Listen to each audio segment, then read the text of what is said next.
Bonjour et bienvenue au podcast de l'Église Rouen Métropole.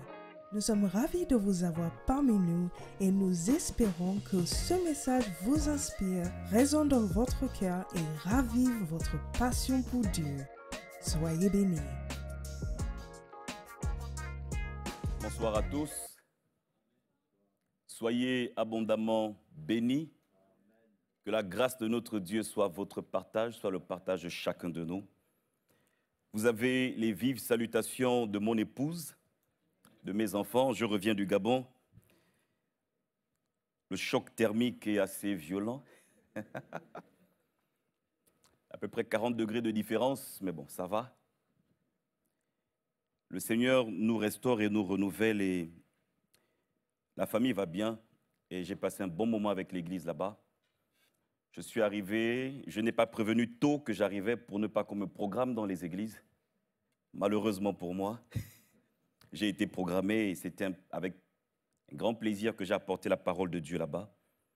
Et j'ai profité de cette occasion pour adresser également les salutations de l'église de Rouen. Recevez chaleureusement les salutations de vos frères et de vos sœurs des Assemblées de Dieu du Gabon. Je vous souhaite également une bonne année 2024. Que le Seigneur nous bénisse, qu'il comble chacune de nos attentes. Et comme je l'ai entendu lors d'une prédication, la prédication du pasteur Saclier, qu'on bâtisse sur du solide en 2024. Et une de mes prières pour chacun de nous, pour l'Église, et depuis cette nouvelle année, je prie pour cela, c'est pour que chacun de nous soit revitalisé et que chacun de nous soit encouragé et fortifié dans le Seigneur. J'aimerais partager avec vous une pensée qui est dans mon cœur et qui est dans mon cœur depuis un long moment, depuis quelques semaines déjà, parce que je savais que j'allais intervenir un mardi en arrivant et que je priais pour cela. Et quand j'ai vu le programme, j'ai dit que j'allais vous apporter cette pensée. Je tourne quasiment autour des mêmes thèmes lorsque j'interviens ici le mardi soir ou le dimanche à la rue de Cauville, parce que j'ai cela à cœur, c'est de nous rappeler notre mission, de nous rappeler la mission de l'Église et de nous rappeler qu'on ne doit pas perdre de vue l'objectif assigné à l'Église et l'objectif assigné à chacun de nous. Cette mission n'est pas simple. Je vais le redire, cette mission n'est pas simple. Vivre sa foi, témoigner de sa foi, marcher dans les voies du Seigneur en 2023-2024 n'est pas simple. Il faut se le dire, mais nous savons également que le Seigneur nous donne la force de marcher, de tenir. Et lorsque nous voyons nos aînés qui sont dans la salle, nous sommes encouragés à tenir, à continuer. Jésus attend de nous que nous soyons ses témoins. Des témoins qui ont expérimenté la bonté de Christ et qui partagent cette bonté. Nous devons faire l'expérience afin d'être des témoins également pour partager cette expérience et faire du bien aux autres, faire du bien autour de nous. Et récemment, il m'a été demandé d'apporter une contribution dans un livre, et le livre qui paraîtra peut-être en fin d'année, qui sortira peut-être en fin d'année, et on m'a demandé de parler de l'identité du témoin. Je ne sais pas pourquoi c'est tombé sur moi. Et en recherchant, en fouillant, en creusant, en écrivant les quelques pages que j'ai écrites pour cette contribution pour ce livre commun, j'ai réalisé que le témoin que Jésus attend est un témoin qui doit expérimenter Christ et qui doit partager cela. Et le témoin que Christ attend est un témoin qui est un relais de Christ sur terre. C'est-à-dire qu'il y a des gens qui ont besoin de Christ sur la terre et nous sommes des instruments pour prolonger cette action-là. Et nous allons voir quelques exemples dans la Bible parce qu'il y a de nombreux besoins au milieu du peuple de Dieu dans le monde autour de nous. Et Jésus veut que chacun de nous, chaque femme, chaque homme, chaque jeune, chaque vieillard, chaque enfant puisse parler de Christ, puisse dire comment Christ lui a fait du bien, afin que les autres également se fasse du bien au travers de ce que Christ a fait en nous. Et Jésus établit quelques principes du témoin. Le premier principe, c'est qu'il nous demande de ne pas nous inquiéter. En Luc 12, et versets 11 à 12, il dit ceci: « Quand on vous mènera devant les synagogues, les magistrats et les autorités, ne vous inquiétez pas de la manière dont vous vous défendrez, ni de ce que vous direz, car le Saint-Esprit vous enseignera à l'heure même ce qu'il faudra dire. » Et par ces paroles et d'autres paroles, nous réalisons que nous devons être prêts, et je vais le redire, nous devons être simplement à la disposition du Seigneur. Nous devons être disponibles pour Dieu. Nous ne devons pas avoir peur, parce que nous ne devons pas avoir peur de ce qu'on dira, de comment on apportera le message, mais on doit être disponible parce que c'est le Saint-Esprit, c'est l'Esprit de Dieu qui nous aidera dans le témoignage. Et cette pensée est redite et accentuée dans les Actes des Apôtres et accentuée dans l'œuvre, dans les récits de Luc. Mais il y a également un autre aspect, c'est que celui qui est appelé à témoigner de Christ, en réalité, c'est un disciple de Jésus d'abord, mais il est aussi celui qui a reçu quelque chose de surnaturel, qui a reçu la puissance.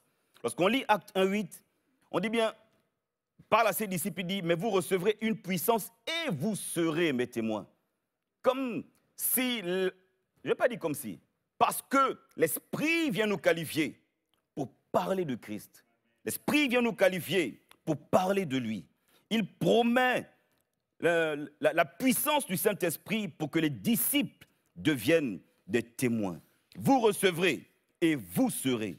Et lorsqu'on essaye de cumuler, de regarder ces deux principes, j'en arrive à cette petite conclusion. Le témoin est donc le disciple métamorphosé par une action surnaturelle qui agit et qui se comporte d'une certaine manière à l'instant présent. Et c'est moi qui rajoute cela, pour faire du bien aux autres. Témoignage, et on va le lire tout à l'heure. L'objectif, c'est de faire du bien aux autres. J'ai expérimenté Christ. Je vais le dire en des mots simples. J'ai expérimenté que Christ est bon. J'ai expérimenté que Jésus guérit. J'ai expérimenté que le Seigneur m'a sorti de la difficulté. J'ai expérimenté que Jésus relève. J'ai expérimenté l'amour de Christ parce que j'étais loin de Dieu, parce que j'étais méprisable. Et nous avons écouté les témoignages de dimanche. Les gens qui sont dans des choses obscures, les gens qui sont loin, il y en a qui étaient sur le point de se suicider. Ils ont expérimenté Christ.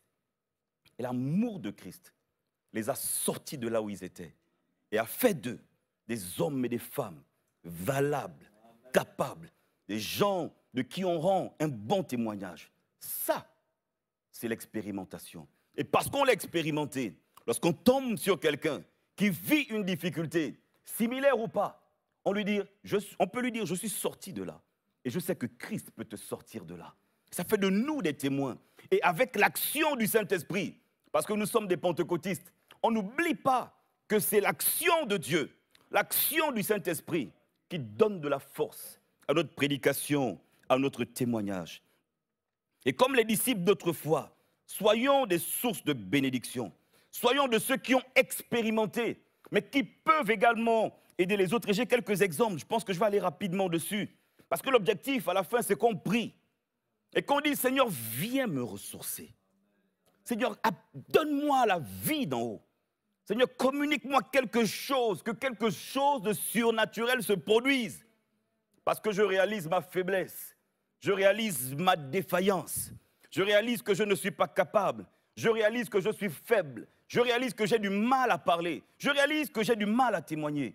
Alors j'ai besoin de la vie d'en haut, j'ai besoin de l'action surnaturelle de ton esprit. Et il y a cette histoire parce que le témoin obéit, il y a l'action surnaturelle et les résultats sont palpables. En acte 3, on voit Pierre et Jean qui vont au temple. Et c'est impressionnant parce qu'ils tombent sur un boiteau de naissance. Et cet homme demande l'aumône et ils vont lui dire, nous n'avons ni or ni argent, mais ce que nous avons, nous te le donnons au nom de Jésus. Lève-toi, au nom de Jésus de Nazareth, lève-toi et marche. Et le prenant par la main droite, le fit lever. Au même instant, ses pieds et ses chevilles devinrent fermes. Et d'un bond, il fut debout et se mit à marcher. Il entra dans le temple, marchant, sautant, et louant Dieu. Quelque chose s'est produit dans sa vie. Mais c'est important de regarder qui a fait. Pierre. Qui était Pierre? Pierre a un disciple qui a renié Christ, qui s'est mis de côté. Mais il y a eu une action surnaturelle sur lui. Il a expérimenté l'amour de Dieu. Il a expérimenté la guérison intérieure du Seigneur.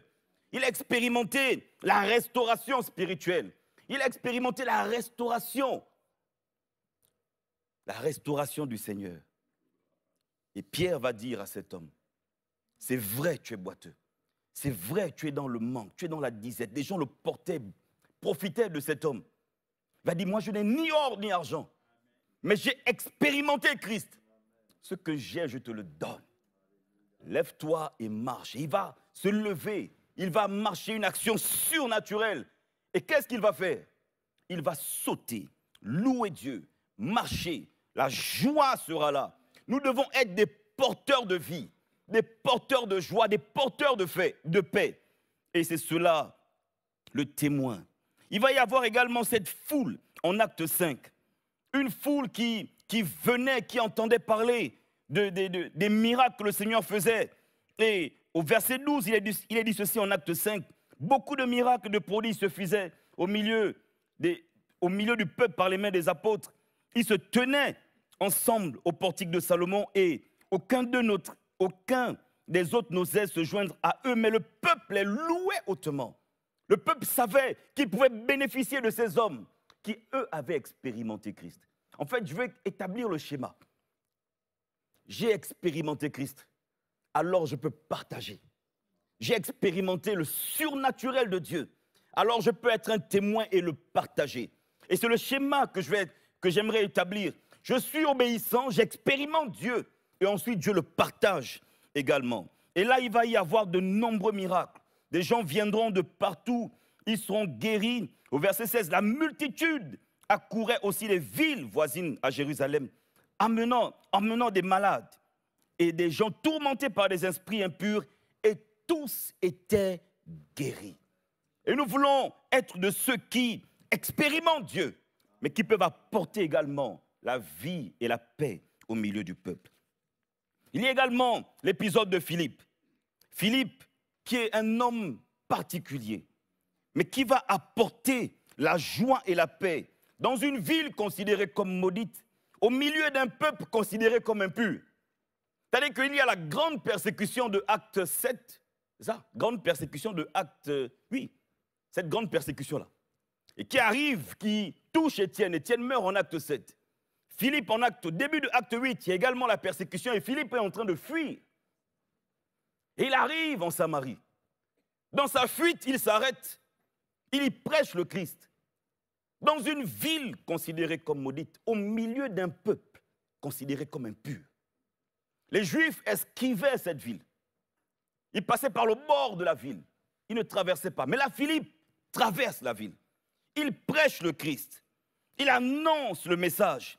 Et j'aimerais dire au passage que Philippe n'est pas assermenté pour la prédication. Il est choisi pour servir aux tables avec ils sont 6 ou 7, avec les 7.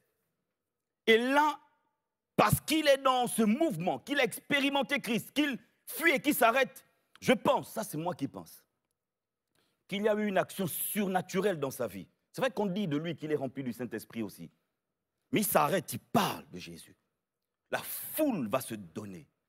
Il va y avoir de nombreux miracles dans cette foule. Et Philippe étant descendu dans une ville de Samarie, il prêcha Christ. Les foules tout entières étaient attentives à ce que disait Philippe lorsqu'elles apprirent et virent les miracles qu'il faisait.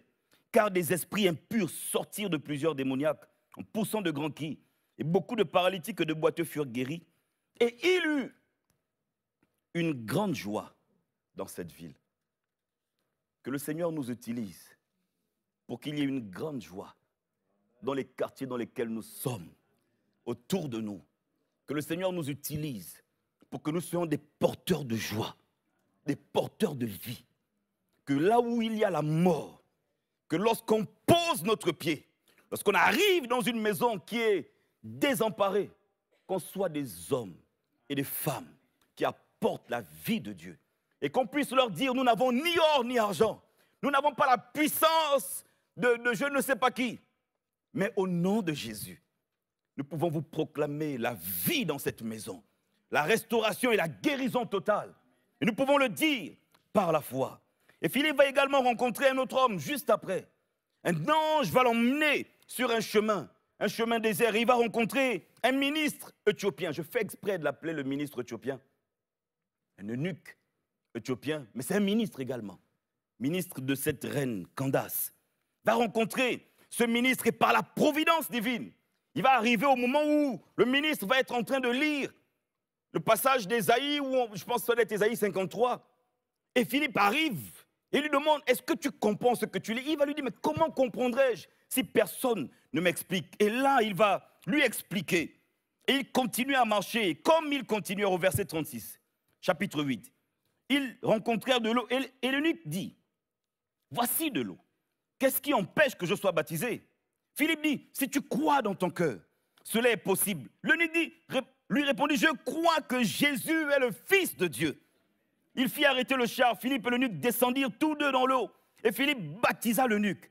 Quand ils furent sortis de l'eau, l'Esprit du Seigneur enleva Philippe. Et l'eunuque ne le vit plus, tandis que tout joyeux, il poursuivait sa route. Et nous voulons être des porteurs de vie. Je vais le répéter, parce que je veux que ça reste des porteurs de vie, des porteurs de paix, des porteurs de joie. Et je regarde, vos regards me disent, mais est-ce qu'il s'agit de nous? Il s'agit de chacun de nous. Lorsque vous regardez chacun de ces personnages, il n'y en a pas un seul qui soit un personnage qui sorte du lot.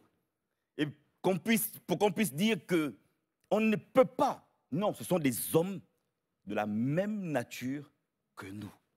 Ils ont deux yeux, ils ont deux pieds, ils marchent, ils regardent, ils parlent. Des hommes comme vous et moi. Ce sont des hommes qui se sont laissés transformer par Dieu et qui ont été utiles entre les mains du Seigneur pour apporter la joie.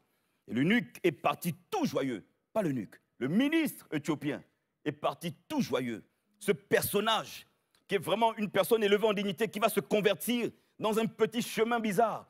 Mais parce que Philippe a été envoyé par le Seigneur. Et je prendrai un avant-dernier exemple. Un avant-dernier exemple, c'est Saul et Ananias.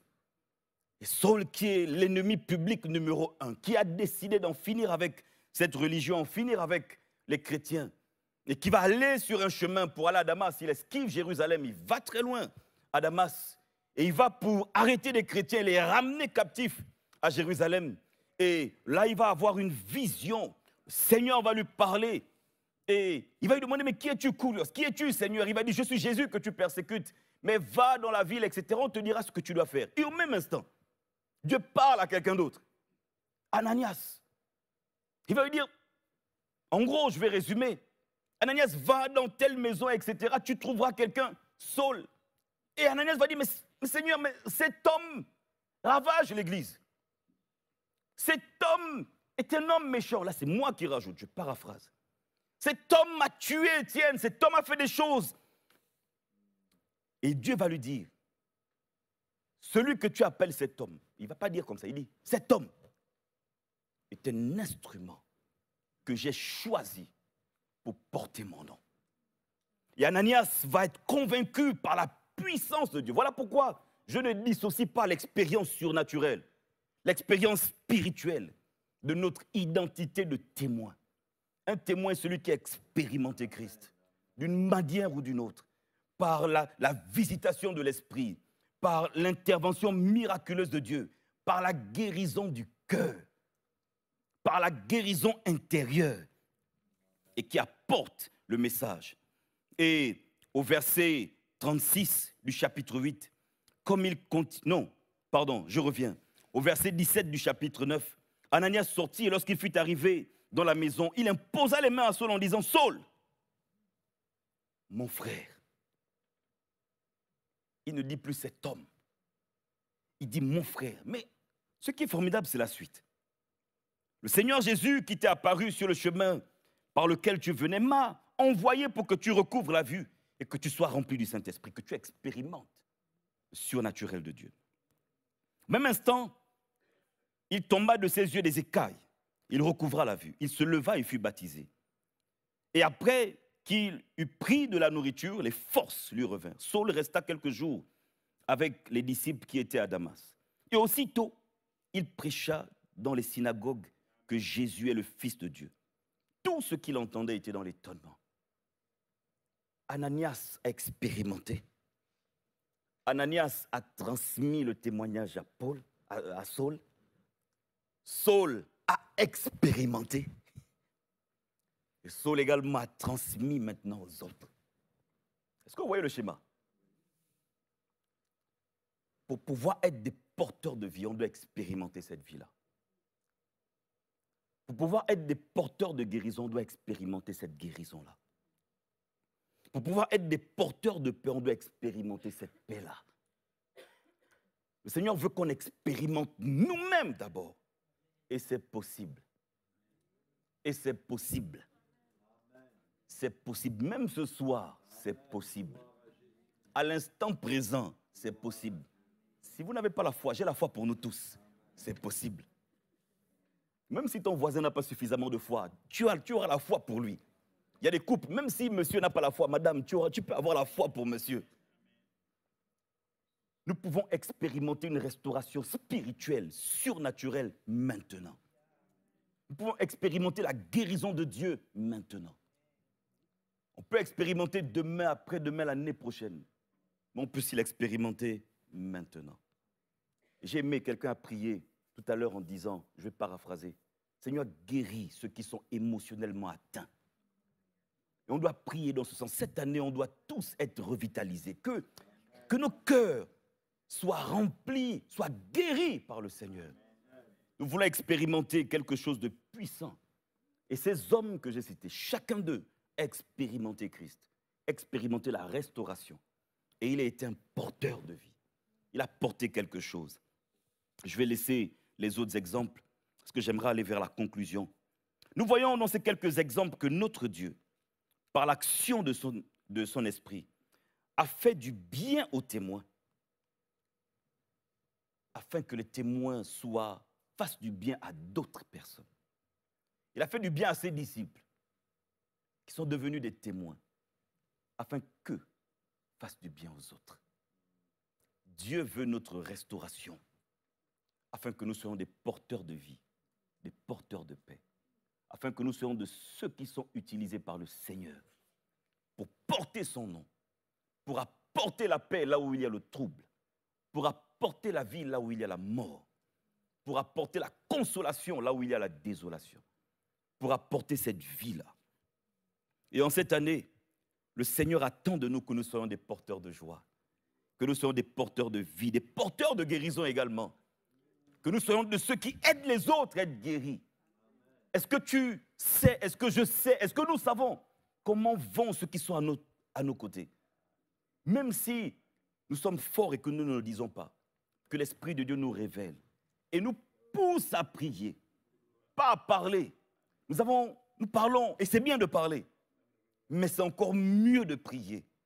De dire, Seigneur, j'ai vu le pasteur Judy n'était pas en paix. Alors je fléchis mes genoux et je prie pour lui. Et je prie pour lui. Seigneur, restaure-le. Seigneur, guéris-le. Seigneur, j'ai vu la sœur. Il me semble qu'elle est malade. Si elle est malade, guéris-la. Restaure-la. Relève-la. Seigneur, il me semble qu'il y a des jeunes qui sont désemparés, Seigneur, qui ne sont pas en paix. Accorde-leur la paix. Restaure-les. Guéris-les. Qu'il y ait une œuvre du Saint-Esprit qui se fasse au milieu de nous. Et que nous soyons des porteurs de vie. Que nous soyons des porteurs de paix. Est-ce qu'on peut prier ensemble, s'il vous plaît? Gloire à Dieu. Alléluia, Jésus. Alléluia, Seigneur. Alléluia. Nous allons prier, mais nous allons aussi prier pour ceux qui ont besoin de la prière. Nous allons prier ensemble, mais si quelqu'un a besoin d'une restauration, nous allons prier pour cette personne.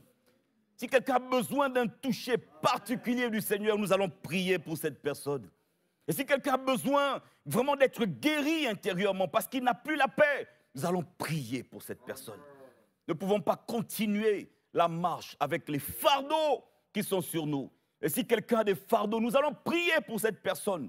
afin que les fardeaux tombent, que le Seigneur restaure, que le Saint-Esprit fasse son œuvre, que la vie de Dieu se produise, que la vie de Dieu se manifeste et que quelque chose se produise en nous. Seigneur, je te bénis, Seigneur Jésus, parce que tu aimes ton peuple. Tu aimes particulièrement, Seigneur, ton peuple, chacun de nous, Seigneur Jésus. Nous sommes la prunelle de ton œil. Et nous voulons, ô Dieu Tout-Puissant, te rendre de multiples actions de grâce parce que ton regard est sur nous. Seigneur, viens restaurer nos cœurs. Seigneur, viens faire quelque chose dans nos vies. Seigneur, viens manifester ta gloire et ta puissance. Nous voulons expérimenter le surnaturel de Dieu.